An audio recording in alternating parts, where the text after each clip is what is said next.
Good morning. We're continuing our sermon series of Matthew.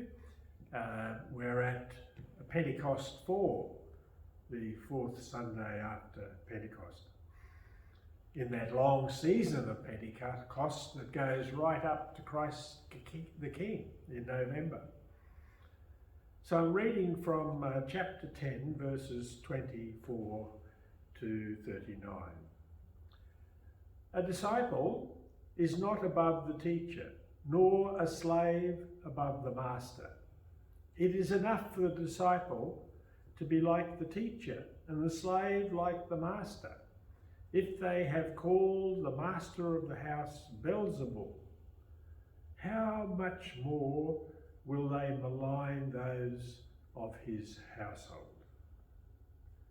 So have no fear of them, for nothing is covered up that will not be uncovered, and nothing secret that will not become known. For I say to you, in the dark, tell the light, and what you hear whispered, proclaim from the housetops. Do not fear those who kill the body, but cannot kill the soul and body in hell. Are not 2 sparrows sold for a penny? Yet not one of them will fall to the ground apart from your Father. And even the hairs of your head are all counted. So do not be afraid.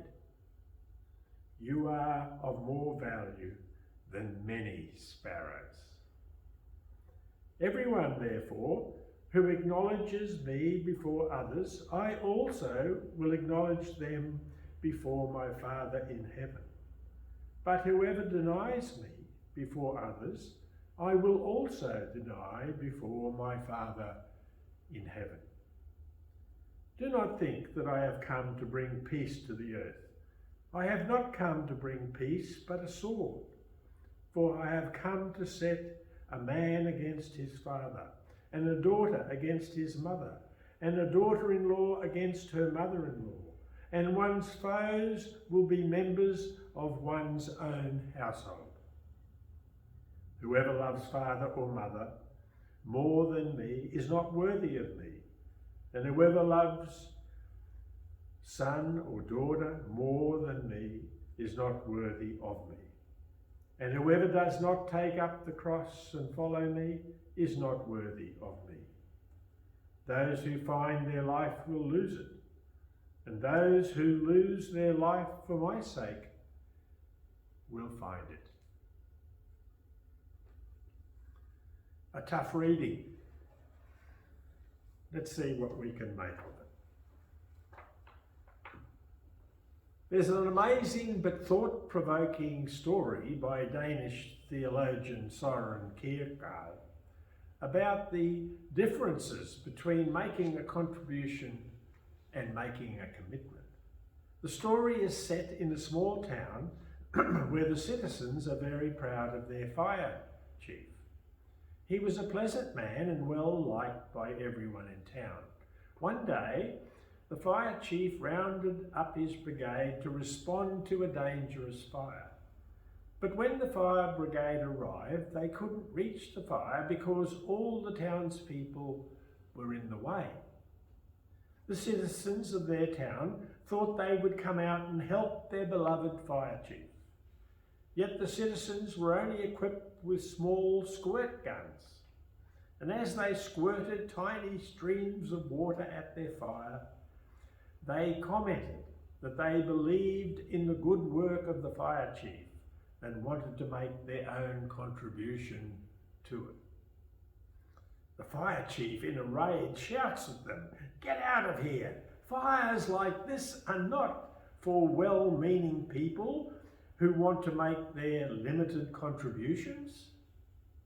Such situations demand firemen who are ready to risk their lives in putting out the flames." Kierkegaard is making the point with this story that many people want to contribute to Jesus' work, but few want to commit to it. And that's the focus of our Bible reading for today. Do we understand what it means to be a follower of Jesus? Is he asking us to make a contribution to his work or a commitment? My first point in this passage, Jesus is saying, I'm asking you to trust everything to me. What would that look like in your life? To trust everything to Jesus' care? How would you live differently from the way you do now? And what would you accomplish for God's sake if you made that decision today? Jesus finishes this passage by saying, whoever does not take up the cross and follow me is not worthy of me. Those who find their life will lose it, and those who lose their life for my sake will find it. A Minister John heard an interview many years ago with missionary Elizabeth, in which she recalled the many challenges she and her husband Jim faced in their mission work in Ecuador. Elizabeth was working as a translator in a remote area of Ecuador where her indigenous assistant was murdered and all her language materials were stolen. A flood destroyed the station Jim was working on. And finally, Elizabeth's husband Jim was murdered by indigenous people with whom he was trying to share the gospel. In this interview, Elizabeth said, when I was 12 years old, I told the Lord that I wanted him to work out his will in my life at any cost. When he said about doing that, I was amazed. I didn't think it was going to be that way. We never do. The will of God is never exactly what you expect it to be. It may seem to be much worse, but in the end, it's going to be a lot better and a lot bigger. And that's why we have to trust everything to Jesus. We have to trust that the will of God is going to be a lot better and a lot bigger than we can see right now. After all, Jesus wasn't asking us to do anything he didn't do himself. Look at his words again in verse 38. Whoever does not take up the cross and follow me. Emphasis mine. For Jesus, the cross meant death. But because of Jesus' death and resurrection, the cross is a new life for us. And that new life isn't conventional or comfortable. It will separate us from the values and priorities and rewards of our culture. It may separate us from the people we love the most. That's what Jesus wanted us to think about. The way of the cross is incompatible with the ways of the world. If we are followers of Jesus, our lives shouldn't make sense to others. Our commitment to God's purposes, our trust in God's plans should make us look radical and foolish and out of step with our culture. And that brings us to the second thing Jesus is telling us in this passage. Trust that God cares about your life. Jesus challenges his disciples to live boldly, to stand up for their faith in ways that put them at odds with the religious establishment and the Roman government. Then he says, do not fear those who kill the body but cannot kill the soul. Rather, fear him who can destroy both soul and body in hell. Are not 2 sparrows sold for a penny? yet not one of them will fall to the ground apart from your Father. And even the hairs of your head are all counted. So do not be afraid. You are more than many sparrows. And that's why Jesus can tell us not to be afraid, even in the face of challenging and uncertain circumstances. Even the very hairs of your head are all counted. So don't be afraid. You are worth more than many sparrows. Your life is not meaningless or random. The God who created our vast and awesome universe knows you individually. And God values you.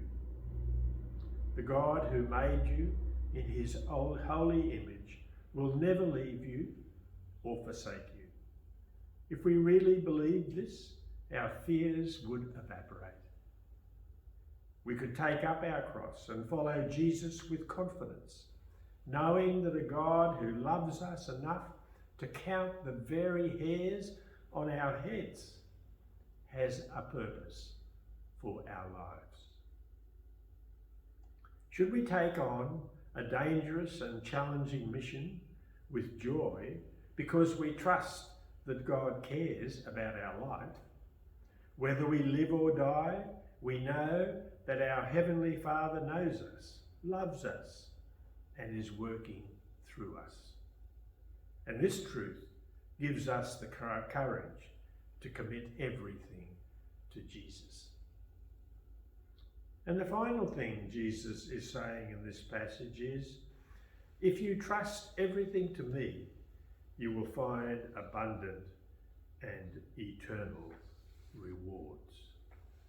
Let's look at verse 39 once more. Those who find their lives will lose it, and those who lose their life for my sake will find it. There is joy and peace in living for God's purposes, a joy and peace that no earthly rewards can match. There is a reason that this verse is quoted in all four Gospels, Matthew, Mark, Luke, and John. It's an ironclad promise from the God who willingly chose to give up his life to save us.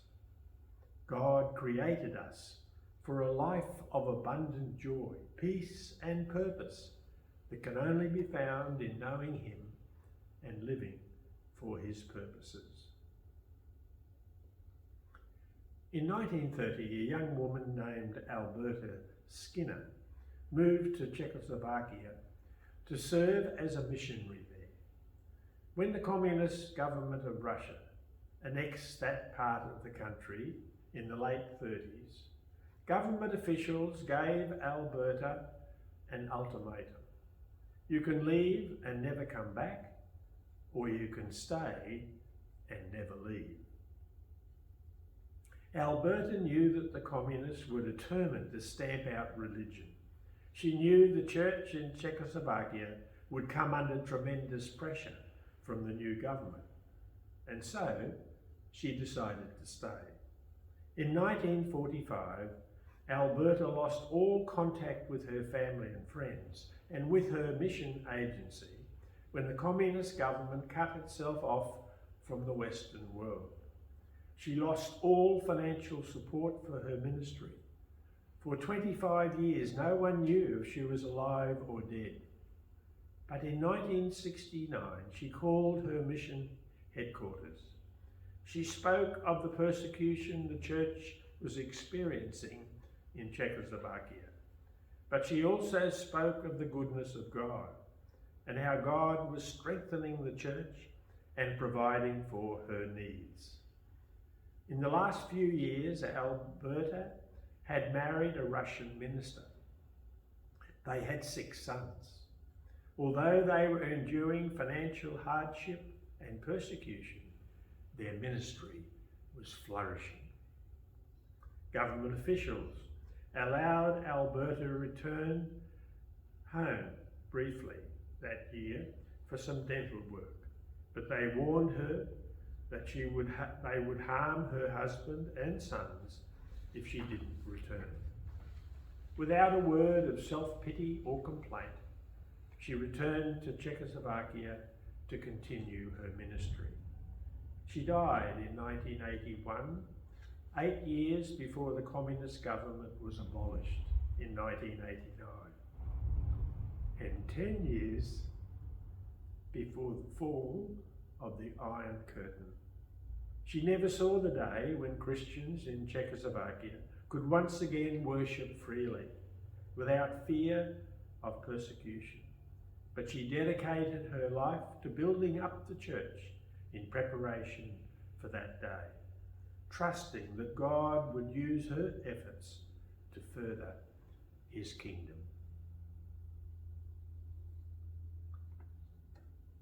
I want you to meditate on these questions in the coming week.